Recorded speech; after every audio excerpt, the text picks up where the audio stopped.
नमस्कार, मी अंकिता जाधव. आपण पाहताय जय महाराष्ट्र बातमीपत्रात तुम्हा सगळ्यांचं स्वागत. बातमीपत्राच्या सुरुवातीला आत्ताच्या घडीची सगळ्यात महत्त्वाची बातमी ती म्हणजे पवनराजे निंबाळकर हत्या प्रकरणी 20 वर्षांनंतर आज या हत्येचं गूढ उलगडणार आहे.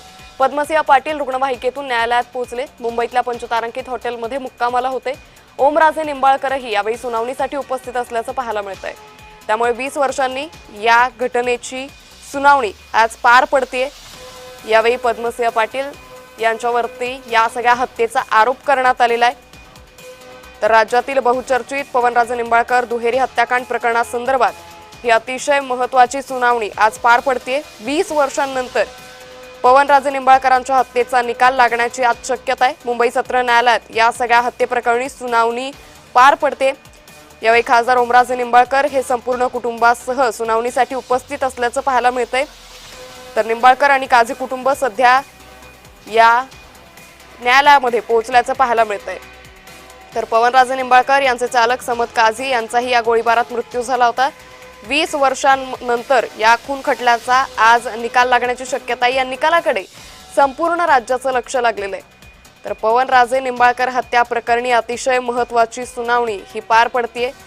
पद्मसिंह पाटील हे रुग्णवाहिकेतून न्यायालयात पोहोचल्याचं पाहायला मिळतंय.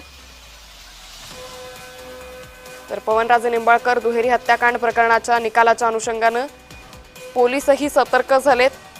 या सगळ्या परिसरामध्ये न्यायालयाच्या परिसरामध्ये मोठा पोलिसांचा बंदोबस्त हा तैनात करण्यात आलेला आहे. तर 20 वर्ष या निकालाकडे सगळ्यांचंच लक्ष लागलं होतं. 20 वर्षांपासून या सगळ्या प्रकरणाचा तपास हा सीबीआय कडून घेतला जात होता. त्यानंतर 20 वर्षांनी आज या हत्येचा नेमका उलगडा होणार आहे. या सुनावणीमध्ये या निकालानंतर नेमकं काय समोर येतं हे पाहणं अतिशय महत्त्वाचं ठरणार आहे. राजकीय वैरातून 35 लाखांची सुपारी देऊन हत्या केल्याचं सीबीआयच्या तपासातून निष्पन्न झालं होतं. 3 जून 2006ला मुंबईवरून उस्मानाबादला जात असताना नवी मुंबईच्या कळंबोलीत राजकीय वादातून पवनराजे निंबाळकर यांची गोळ्या झाडून हत्या करण्यात आली होती. तर या गोळीबारात पवनराजेंचा चालक समद काझी याचाही मृत्यू झाला होता. 2 अज्ञात हल्लेखोरांनी पाठलाग करत त्यांच्यावर गोळीबार केला होता. या सगळ्या हत्येप्रकरणी माजी गृहमंत्री पद्मसिंह पाटील यांच्यासह 9 आरोपींवर या सगळ्या प्रकरणाचा आरोप हा करण्यात आला होता.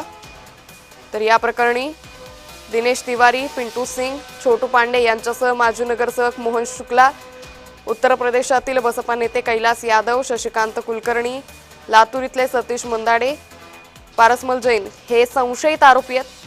राजकीय वैरातून सुपारी देऊन ही हत्या घडवून आणल्याचा सीबीआयनं तपासात निष्पन्न केलं होतं. त्यानंतर 14 मेला वैद्यकीय कारणास्तव 2 आरोपी सुनावणीला हजर न राहिल्यानं सुनावणी ही लांबणीवर गेली होती. तर आरोपी मोहन शुक्ला आणि पद्मसिंह पाटील यांनी वैद्यकीय कारणास्तव पुढची तारीख मागून घेतली होती. तर आज अखेर या सगळ्या प्रकरणी सुनावणी ही पार पडते. त्यामुळे आज या सगळ्या प्रकरणाचा निकाल लागतो का याकडे सर्वांचंच लक्ष लागलेलं आहे. तर ओमराजे निंबाळकर आपल्या कुटुंबासहित न्यायालयामध्ये हजर राहिलेले आहेत. तर दुसरीकडे पद्मसिंह पाटील हेही रुग्णवाहिकेतून न्यायालयात पोहोचल्याचं पाहायला मिळतंय. या न्यायालयामध्ये आज नेमकी काय सुनावणी होते याकडे सर्वांचंच लक्ष लागलेलं आहे.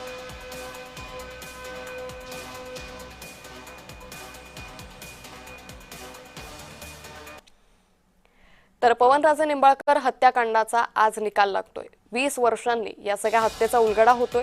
माजी गृहमंत्री पद्मसिंह पाटलांवर या हत्येचा आरोप आहे. राजकीय वैरातून 35 लाखांची सुपारी देऊन हत्या केली असं सीबीआयनं निष्पन्न केलं होतं. पवनराजे निंबाळकर पद्मसिंह पाटलांचे चुलत भाऊ आहे. 14 मेला सुनावणी होणार होती, मात्र आरोपी पद्मसिंह पाटील आणि मोहन शुक्ला हे प्रकृतीच्या कारणास्तव अनुपस्थित होते. कोर्टानं सर्व आरोपींना 16 जूनला हजर राहण्याचे आदेशही दिले होते. यानुसार ही सुनावणी होते. तर हे हत्या प्रकरण नेमकं काय ते आपण पाहतोय. 3 जून 2006ला काँग्रेस नेते पवनराजे निंबाळकरांची हत्या करण्यात आली. मुंबईहून धाराशिवला जाताना नवी मुंबईच्या कळंबोलीत ही हत्या झाली. सुपारी देऊन मारेकऱ्याकडून गोळ्या झाडून हत्येचा आरोप करण्यात आलेला आहे. माजी गृहमंत्री आणि चुलत भाऊ पद्मसिंह पाटलांवर हत्येचा आरोप आहे. राजकीय वादातून हत्या घडवल्याचा सीबीआयचा आरोप आहे. 25 लाखांची सुपारी देऊन हत्या झाली असं सीबीआयनं म्हटलेलं आहे. गोळीबारात पवनराजेंचा चालक समद काझीचाही मृत्यू झाला होता. 2009 ला सीबीआय कडून पद्मसिंह पाटलांना अटक करण्यात आली.